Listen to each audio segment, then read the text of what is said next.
अस्सलाम वालेकुम नाज़रीन, शाहिद चौधरी ऑफिशियल के साथ मैं हूं आपका मेज़बान अब्दुल्ला तनवीर। नाज़रीन, आज का जो हमारा मौजू है वो पोस्टमार्टम के हवाले से है कि पोस्टमार्टम किस लिए ज़रूरी होता है, कैसे किया जाता है, कौन कौन से फैक्ट्स इकट्ठे किए जाते हैं और ख़ास तौर पे नक्शा के हवाले से हम आवाम जानना चाह रही थी कि किन किन मौक़ों पर नक्शा बनाया जाता है और जो दीगर चीज़ें होती हैं इस चीज़ के हवाले से, इन्वेस्टिगेशन के हवाले से वो कौन सी होती हैं, पुलिस इनको कैसे इकट्ठा करती है और कैसे एक रिपोर्ट आम आवाम के सामने रखती है। इसी सिलसिले में मैं चाह रहा था कि हमारे senior crime analyst Shahid Chaudhary साहब से जाना जाए। अस्सलाम वालेकुम सर। वालेकुम अस्सलाम सर, कैसे हैं आप? अल्लाह का शुक्र। अच्छा सर, सबसे पहले तो मुझे ये बताइए, आपका एक बहुत ज़्यादा ज़ाती बल्कि आपका एक तजर्बा इस हवाले से। मैं चाह रहा था कि आज का जो हमारा सेगमेंट है आम आवाम को भी इस चीज़ की नॉलेज हो कि एक क्राइम की जो रिपोर्ट होती है उसको किस तरीके से देखा जाता है और इसके ऊपर इन्वेस्टिगेट कैसे किया जाता है। सर, सबसे पहले मुझे ये बताइएगा, जाए वक़ुआ पर किन किन शवाहिदात को इकट्ठा किया जाता है? पता है अब्दुल्ला, लोगों को इन चीज़ों का नहीं पता। बड़ा अच्छा टॉपिक आज जो है ना आपने निकाला है और मैं चाहता हूँ कि हमारे नौजवानों को खास करके जो है ना, जो भी नेशन दाहिर है कि इन्होंने अब संभालने मुल्क की भागदौड़, तो इनको इन सारे मामला का पता होना चाहिए। जब भी कोई जाए वक़ुआ होती है ना, एक बात याद रखिएगा, जाए वक़ुआ हर चीज़ की होती है। अगर आपने किसी को चेक भी दिया ना, इसकी भी एक जाए वक़ुआ है, उसी ज्यूरिसडिक्शन के अंदर जाके एफआईआर दर्ज होगी जहाँ पे वो बैंक होगा। यानी इसी तरह कहाँ पे किसी जगह पे कोई फायरिंग हुई है, कोई झगड़ा हुआ है, कोई कत्ल वगारत हुई है, कोई भत्ता लिया गया, उसकी एक जाए वक़ुआ होती है। इसी तरह जो है ना, कत्ल की भी एक जाए वक़ुआ होती है। उस वक़ुआ के ऊपर जो है ना फौरी तौर पे पुलिस वाले पहुंचते हैं और वहाँ पर जो बरामदा चीज़ें होती हैं, जो तलाशी में जो मकतूल के जिस्म के साथ वॉलेट, उसकी गाड़ी की चाबी, उसके कार्ड्स वगैरह, वो सारी चीज़ें पुलिस जो है ना अपने कब्जे में ले लेती है और इन सब चीज़ों को जो है ना फ़र्द मकबूजी कहा जाता है। अच्छा। उसमें जो है ना जब पोस्टमार्टम के लिए बॉडी को भेजा जाता है तो वो कपड़े तक जो है ना वो भी जमा हो जाते हैं। अच्छा। वो कपड़े भी शाहिद में आ जाते हैं और उसके अलावा उसकी बॉडी के ऊपर अगर कोई भी ऐसी चीज़, मिसाल के तौर पे कोई रिंग है, कोई से कोई लॉकेट पहना हुआ है, कोई कानों में लड़कों ने बाली बाज़ पहनी, सारी चीज़ें जो है ना उसमें यानी कि जो है ना फरदात में जमा हो जाती हैं। अब उसके बाद ये होता है कि पोस्टमार्टम के लिए जो ही बॉडी जो है नीला गुंबद जाती है या डेड हाउस जाती है, वहाँ पर उस लाश का अंदराज कर दिया जाता है। अगर वो लावारस हो तो लावारस लिखा जाता है, बाकायदा एक वो पेज बना होता है, उसके ऊपर सारी डिटेल उसकी हिस्ट्री की बॉडी की लिखनी होती है। अब जो एफआईआर होती है ना, वो 302 की कटेगी। अगर एक डेड बॉडी लावारस भी मिले ना तो वो 302 की जो है ना एफआईआर कटेगी। 302 दो तरह की होती है, एक होती है मुहरकाती और एक होती है वाकयाती। वाकयाती जो होती है ना, एक डेड बॉडी मिलती है तो ज़ाहिर है उस बॉडी की जो रिसीविंग होनी है वो 302 की एफआईआर पर 302 की लिखी जाती है। सर, मतलब जो नशे वगैरह अक्सर मरे हुए मिलते हैं तो इनके ऊपर भी आपके ख्याल से ये एफआईआर ये वाकयाती होती है ना 302, यानी कि एक वाकया हुआ, बॉडी मिली है जी, तो वो जो है ना वो बॉडी मिली है तो उन्होंने कॉल चलाई जी कि लाश यहाँ पे पड़ी है, तो वो जो बॉडी है ना वो जमा होगी ना तो दफा 302 की रिपोर्ट में लिख के दर्ज होगी। ठीक है जी। इसको कहते हैं वाकयाती। एक वाकया हो गया, बॉडी मिली, इसकी कॉल चल गई। और एक होती है मुहरकाती। उसमें क्या होता है, फलां ने गुलगुबाड़ा किया, उसने कहा ललकारा मारा है, आज जिंदा ना जाने पाए, उसे डंडा पकड़ा, उसने ही मारी, उसे सोटा मारा, बंदा मार गया, या फलां ने फायर मार दिया। ये होती है मुहरकाती 302। इसमें होता है कि यानी अगर आप कोर्ट में खड़े हो गए, कोर्ट में होते हैं वकला के, वो कह देते हैं जनाब ये वाकयाती जो है 302 है, तो जज फौरन समझ जाते हैं कि ये कोई बॉडी मिली है। तो जब वो कहता है सर ये मुहरकाती 302 है, तो इसमें मुहरकाती के साथ जो है ना वो आ जाता है कि ये बाकायदा 302 की अटेम्प्ट की गई है। इसमें कुछ अफराद शामिल हैं जो मुहरकाती यानी हरकतें हुई हैं इसके अंदर, नहीं कह लें आप। अच्छा सर, जो अभी आप बात कर रहे थे कि कोई भी मोबाइल होता है या कपड़े वगैरह होते हैं पुलिस अपनी कस्टडी में ले लेती है, तो सर जब सब कुछ क्लियर हो जाता है क्या पुलिस उनके लवाहिकीन को कपड़े और मोबाइल वगैरह दे देती है? वो सुपुर्दारी में चीजें मिल जाती हैं, उनके लवाहिक अगर करते हैं तो वो मिल भी जाती हैं चीजें। अब जो है ना पोस्टमार्टम का जो है ना वो सिलसिला यहाँ से शुरू होता है। सबसे पहले जो है ना बॉडी को एक स्ट्रेचर के ऊपर रख लेते हैं और जो जितने रिक्रूटर्स होते हैं ना, जितने रिक्रूट्स होते हैं जिन्होंने ये पोस्टमार्टम करनी होती है, सीख रहे होते हैं, कुछ तालिब इल्म होते हैं इनके अंदर, कुछ प्रोफेसर भी साथ होते हैं, वो आकर जो है ना बॉडी का बज़ाहिर जो है ना, यानी बंदा नंगा पड़ा होता है उसके ऊपर, स्ट्रेचर के ऊपर। मैंने भी अपने वालिद साहब और भाई की बॉडी जो है ना पास खड़े होकर मैंने ना 10-1 मिनट मैंने देखा था पोस्टमार्टम होते हुए। भाई को मैंने थोड़ा सा देखा था शीशे में थे, लेकिन वालिद साहब को तो मुझसे देखा ही नहीं ना गया, ये हकीकत। लेकिन बॉडियों को मैंने ऐसे ही जो है ना बिल्कुल बगैर कपड़ों के उनको ना स्ट्रेचर के ऊपर उन्होंने रखा हुआ है। पहले मेरे वालिद साहब की जो है वकीलों वाली वर्दी जिसके ऊपर घूम रही थी और फ्रीजर के अंदर उन्होंने बेल्ट बांध के उनको बांधा हुआ, फ्रीजर घूम रहा था और मैं देख रहा था कि मेरे वालिद साहब ने मेरी बात नहीं मानी और आज मेरे बड़ी बातें थी, कर चुका हूँ, इमोशनल मूवमेंट थे आपके लिए। अब जो है ना सुबह के टाइम डॉक्टर्स आते हैं, वो बज़ाहिर जिस्म के ऊपर देखते हैं, सर के बाल से लेकर ना पाँव की अंगूठे की आखिरी उंगली तक जो है ना वो देखते हैं, उनको बज़ाहिर कोई चोट नजर तो नहीं आ रही, कोई ऐसी कोई रस्से का निशान, कोई हथकड़ियों के निशान, इवन के उसको उसके जो है ना तशरीफ को भी जो है ना हर लिहाज से, हर एंगल से डॉक्टर बाहर देखते हैं कि खुदा ना तो कोई जिनसी दरिंदगी या कोई ऐसी बात या कोई ऐसा मामला तो नहीं हुआ। अब बाहर अगर कोई चीज नजर नहीं ना आ रही तो इसको कहते हैं एनुअल एग्जामिनेशन रिपोर्ट। अब ये जो है ना ये इब्तदाई रिपोर्ट होती है।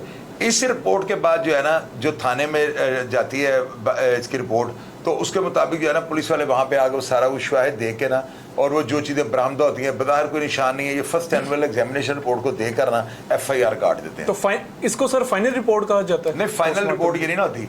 फाइनल अगर बाहर नजर नहीं आ रहा, बंदे को जहर दे के मारा गया है, और डॉक्टर सुबह जो है ना ये लंच से लेकर जो है ना ये गर्दन तक जो है ना बड़े तेज धार आले के साथ, यानी कि इसकी मिसाल मैं ये देता होता हूँ कि आप हवा में कागज को उड़ाएं और नीचे से वो जो है ना जो काटने वाला जो इनका औजार होता है, उसको छुरी तो मैं नहीं कह सकता, ब्लेड से भी तेज, हवा में कागज को आप मारेंगे ना तो वो कागज को भी काट देगा, इतना तेज होता अच्छा। है। वजह ये होती है कि दूसरी दफा जो है ना वो जो ब्लेड है या वो चीज नहीं फिरनी चाहिए।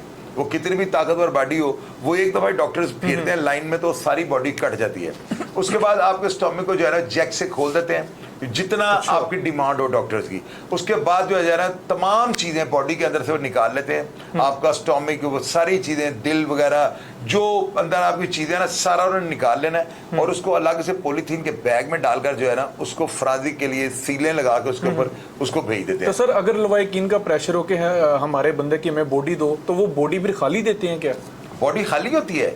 प्रेशर क्या होता है, वो पोस्टमार्टम के बाद उन्होंने अंदर तूड़ी भर देते हैं, या अच्छा, पहले रुई डाल देते हैं। अभी रुई बहुत एक्सपेंसिव है, तूड़ी डाल के ना तो ऊपर से सिलाई कर देते हैं। यानी अगर बॉडी का वेट अगर होगा ना, समझ लें कि 200 किलो है, तो जब ये स्टोमक वगैरह निकलता है बॉडी सिर्फ 60-70 किलो की रह जाती है, यानी तो सारा कुछ तो निकल जाता है अंदर से। तो उसमें बाकायदा जो है ना फोरेंसिक वालों ने मशीनरी लगाई है, कंप्यूटर्स लगे हुए हैं, वो इंसान के स्टोमक को जरा मशीनों में डाल देते हैं, फिर वहां से जो है ना सारी रिपोर्ट निकल आती है कि इसने समोसा खाया हुआ था, इसने चटनी खाई है, इवन के सब्जी क्या ली है। अगर 10 सब्जियां मिक्स उस बंदे ने खाई हैं तो 10 के अलग अलग रिपोर्ट आ जाती है। ये इतनी ऑथेंटिक होती है कि इसको उन्होंने बाकायदा पूरी मशीनरी को चेक किया हुआ है, जिस तरह DNA पे या दूसरे जो होता है CT स्कैन या एक्सरे में कोई डेड लॉक है, तो इसी तरह इसके ऊपर भी डेड। सर ये रिपोर्ट मतलब 4 से 5 दिन के बाद आती है? ये रिपोर्ट आने में हफ्ता भी बाद का लग जाता है। तो अब वो लइये के अंदर ना मिठाई के साथ 20-22 अफराद मर गए थे, तो उनकी हलाकत में 22 स्टोमक आए हैं, तो मशीनें तो वही हैं 2-3, तो इसमें लेट भी हो जाता है, कोई बड़ी बात नहीं है, लेकिन ये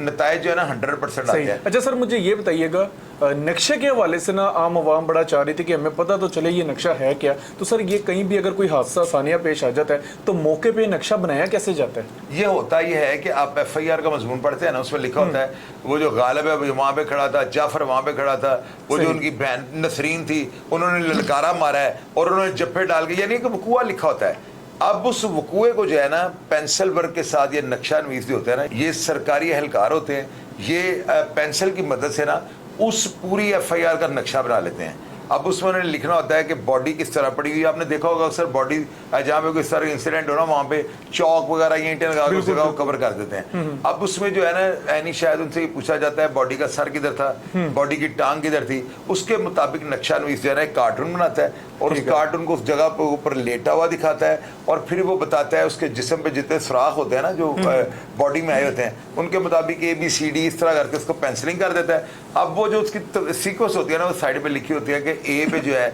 222 का फायर लगा है और ये इतने इंच से लगा है। वो डॉक्टर ने जो है ना सुराख के होल के गुलाई से उसके पीछे बैग से वो एग्जिट कहाँ से हुआ है, उधर सुराख कितना बड़ा हुआ है, वहां से फायरों का अंदाजा होता है कि ये क्लाशन का फायर था, ये 22 बोर का फायर था, छोटी गोली थी, ये 32 बोर मैकर ऑफ था, ये जो है ये 357 का रिवॉल्वर था, ये 45 बोर का पिस्टल था, वो ये हॉलो पॉइंट गोली थी, क्योंकि अगर हॉलो पॉइंट होगी तो वो स्किन को भी ऊपर से जला देती है। अच्छा। यानी कि वो बॉडी को जला के गोली निकलती है ना, वो बुलेट होती है, वो आग लगी होती है इसके अंदर ना सिक्के के ऊपर, तो वो जिधर से गुजरते हैं तो उससे पता लग जाता है हॉलो पॉइंट क्या है। यानी ये सारी चीजें जो है ना डॉक्टर्स ने पैमाइश करके जो है ना बिल्कुल लिखनी होती है, और इसको जो है ना आखिरी फोरेंसिक रिपोर्ट कहते हैं। तो सर इसी में मतलब वो जो अभी आपने बताया था कि ये A हो गया, ये B हो गया, यही होती है जो कि कातिल और मकतूलैन की निशानदेही करनी होती है, वो ये कैरेक्टर? नहीं, मैं बताता हूँ ना, उसमें नक्शे में ना हमलावर 4 अफराद है, 4 कार्टून बनेंगे, उनके ऊपर भी ABC लिखा जाता है। ठीक है। तो वो बताया जाता है कि जाफर A ये यहाँ से कितने फासले पे खड़ा था, यानी वो एक जज साहब के सामने सारा नक्शा रखा जाता है ना। अब नक्शा नवीस कोई होता है, फर्दों के गवाह जो फर्दों वाले जो होते हैं वो कांस्टेबल पुलिस वाले होते हैं, FIR जो है ऑपरेशन वाले दर्ज करते हैं। तो इसी तरह जो है ना सारी अलग-अलग टीमें, फ्रांजिक वाले और टीम होती है, पोस्टमार्टम वाले और डॉक्टर्स होते हैं। तो ये सारे जो है ना आपस में मिलके सेटिंग नहीं कर सकते।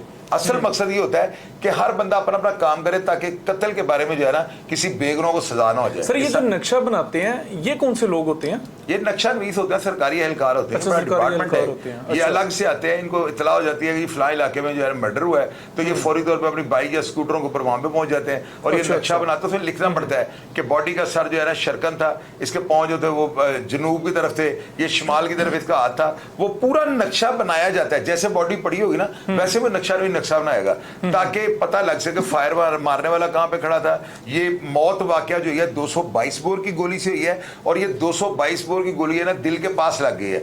अगर ये गोली ना लगती तो ये बंदा बच सकता था। इसको कहते हैं मौत वाकया फलां बंदे पे है। ये डॉक्टर जो है ना वो पोस्टमार्टम में बताते हैं कि 222 बोर की गोली से मरा है। फिर देखना पड़ता है तफ्तीश में 222 बोर किससे बरामद हुई है, जिससे बरामद होती है उसके ऊपर मौत वाकया वो नक्शा को और पोस्टमार्टम को मैच कर लेते ये हैं। सारी चीजें मैच होती हैं। अच्छा सर मुझे ये बताइएगा कौन कौन से ऐसे मौके होते हैं जिन पर पोस्टमार्टम करना बहुत ज्यादा जरूरी होता है? यार मर्डर में बड़ा जरूरी होता है और अगर बंदे की इत्तफाकी मौत हो गई है तो वो उसको हार्ट अटैक भी अगर हो सकता है तो उसमें चेक किया जा सकता है कि यार इसको कोई जहर वगैरह तो नहीं दिया गया, उसके लिए भी पोस्टमार्टम जो है बहुत जरूरी है। लेकिन बाद का जो है ना अक्सर लोग जो है ना वो पोस्टमार्टम से इज्तनाब करते हैं। वो कहते हैं हम अपने प्यारों को मरने के बाद तकलीफ नहीं देना चाहते। हाँ जी, लेकिन अगर वो लिख दें, बीवी बच्चे लिख दें, बहन भाई लिख दें, वालदा माँ बाप लिख दें, तो फिर पोस्टमार्टम कोई दुनिया की ताकत नहीं कर सकती। फिर नहीं भी होता मतलब नहीं अगर वो घर वाले इनकार करते हैं कोई भी नहीं कर सकता। ठीक हो गया जी व्यूवर्स, ये थी हमारी आज की रिपोर्ट पोस्टमार्टम के हवाले से। और नेक्स्ट इंशाल्लाह ताला मैं जरूर चाहूंगा कि हम FIR के हवाले से भी देखें कौन कौन सी ऐसी बारीक चीजें हैं जिसको एक आम इंसान भी पढ़ के जान जाए कि आखिर ये जो केस है किस हद तक जा रहा है और इसकी एंडिंग क्या होगी। तो प्रोग्राम का फीडबैक जरूर दीजिएगा। इसी के साथ अपने मेजबान अब्दुल्ला तनवीर को इजाजत, अल्लाह निगहबान।